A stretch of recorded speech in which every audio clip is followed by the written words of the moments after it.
Chosen one. These are not the words of someone speaking about God from the outside. These are the words of the one who formed you before. You had a name spoken now because the time has come for you to know what is already moving in your direction. Chosen one, sit down not as a figure of speech. Wherever you are right now, let your body settle. Let your shoulders drop. Let your hands rest open on whatever they are resting on.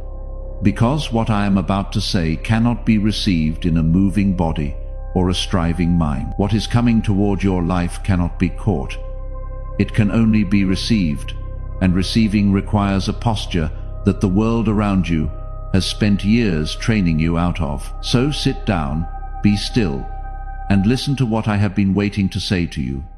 You have been carrying something for a long time now. Not only the weight of hard circumstances, though those have been real and heavy and specific. You have been carrying the weight of not knowing whether any of it meant anything. The weight of faithfulness in silence. The weight of prayers spoken into rooms that felt empty. The weight of mornings where you chose to keep going when nothing in your visible world gave you a reason to. I have seen every one of those mornings, every one. And I need you to hear me when I say this. Not one of them was wasted.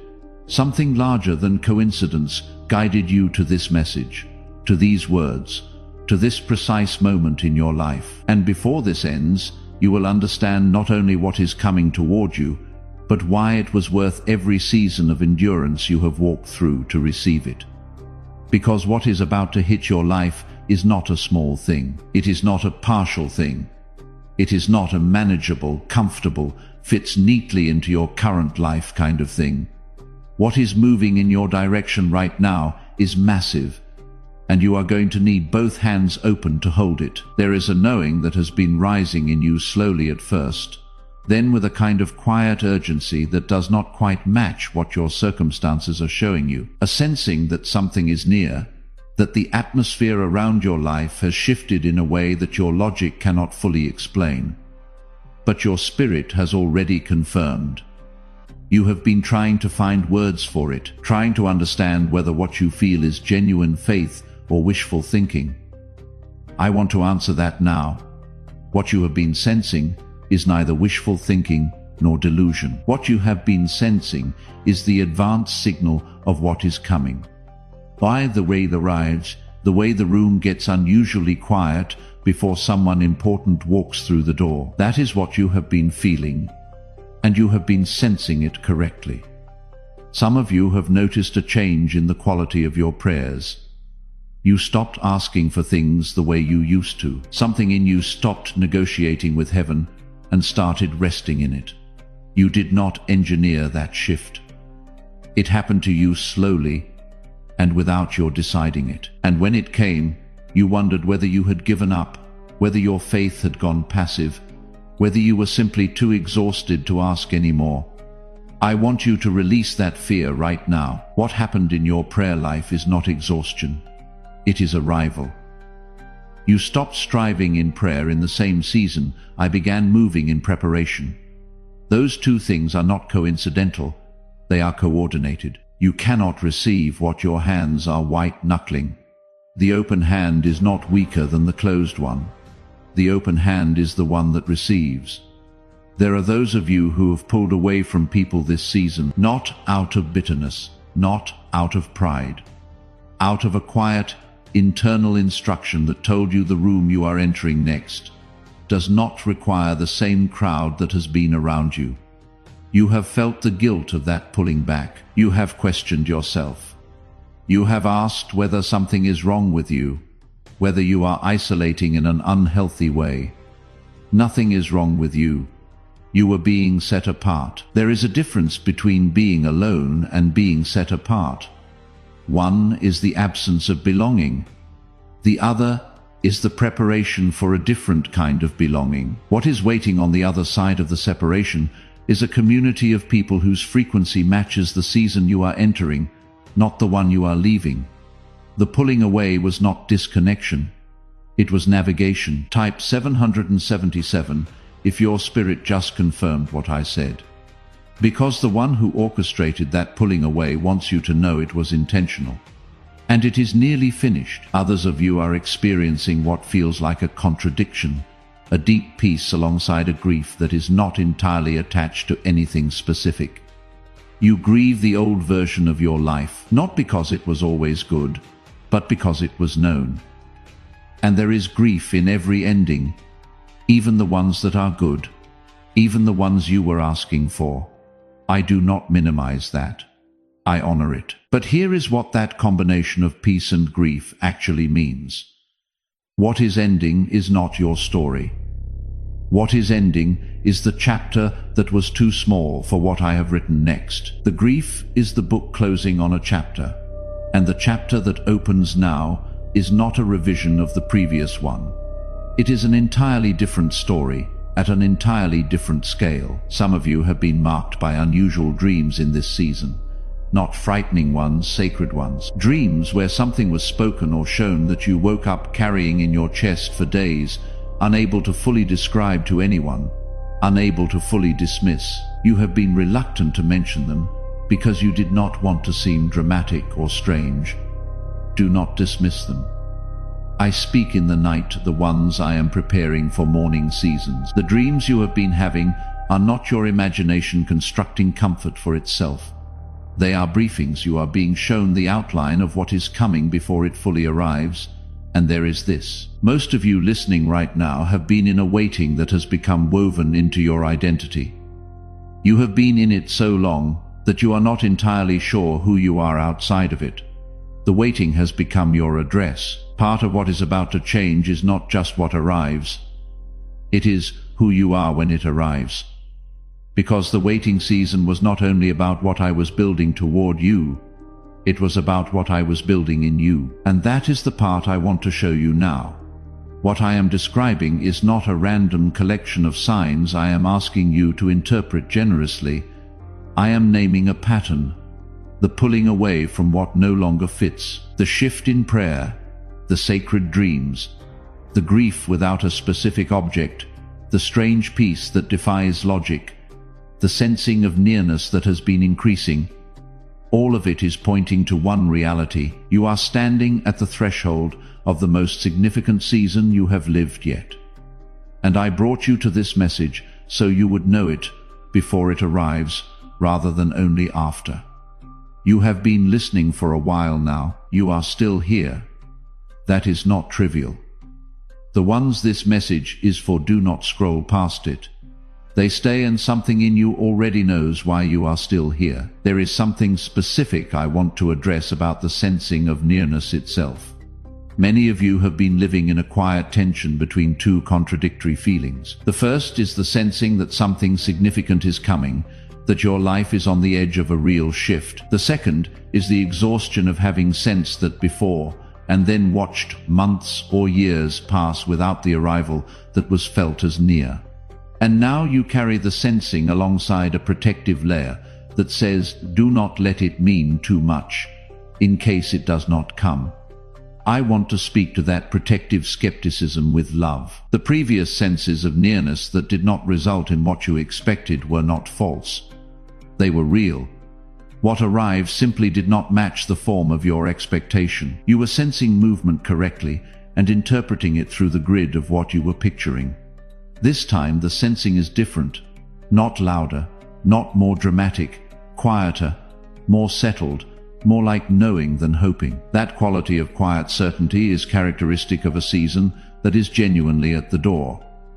Some of you have been feeling in recent weeks or months that something has been working on your behalf in the invisible, not only in the emotional sense of feeling cared for, in the structural sense, the sense that arrangements are being made, that pieces are being moved, that your name is being spoken in rooms you have not yet been invited into. That sense is accurate. Your spirit is receiving information about what is actually happening in the unseen dimension of your life right now. You are not hoping your way into this season. You were carried into it.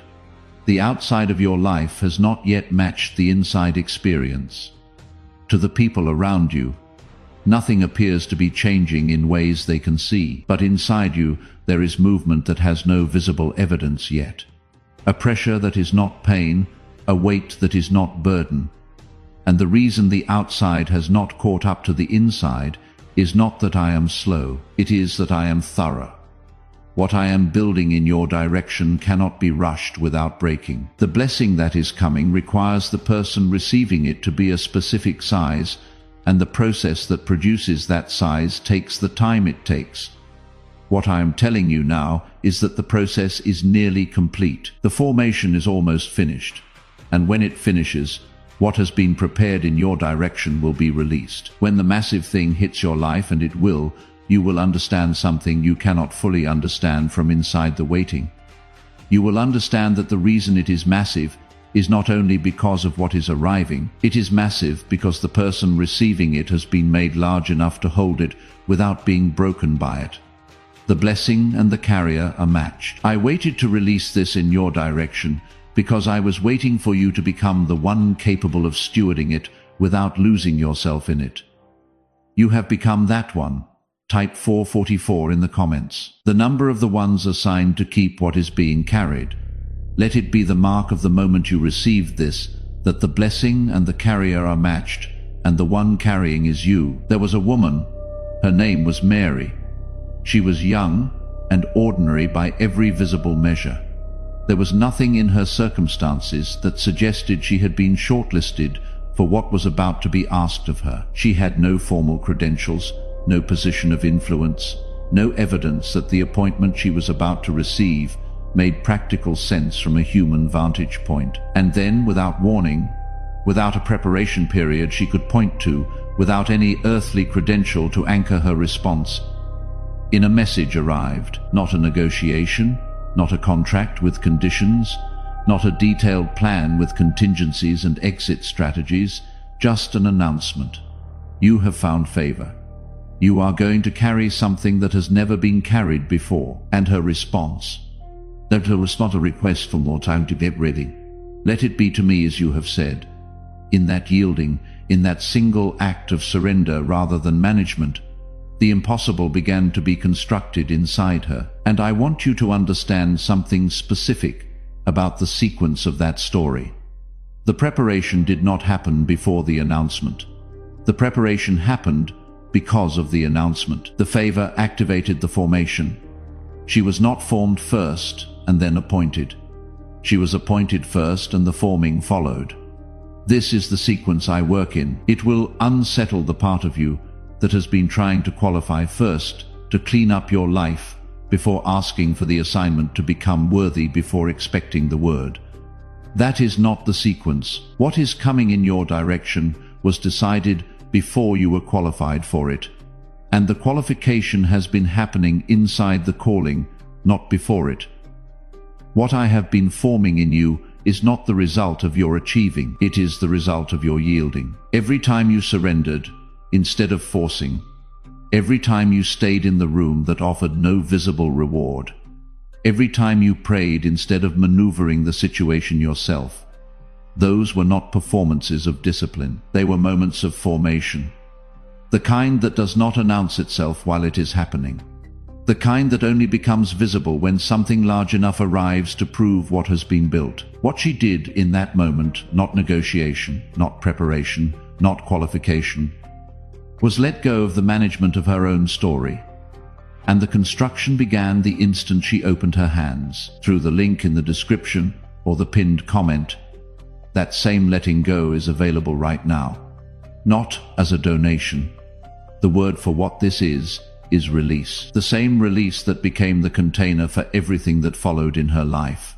White-knuckled hands cannot hold what is coming, and what you release here is the physical act of the same faith she demonstrated not giving.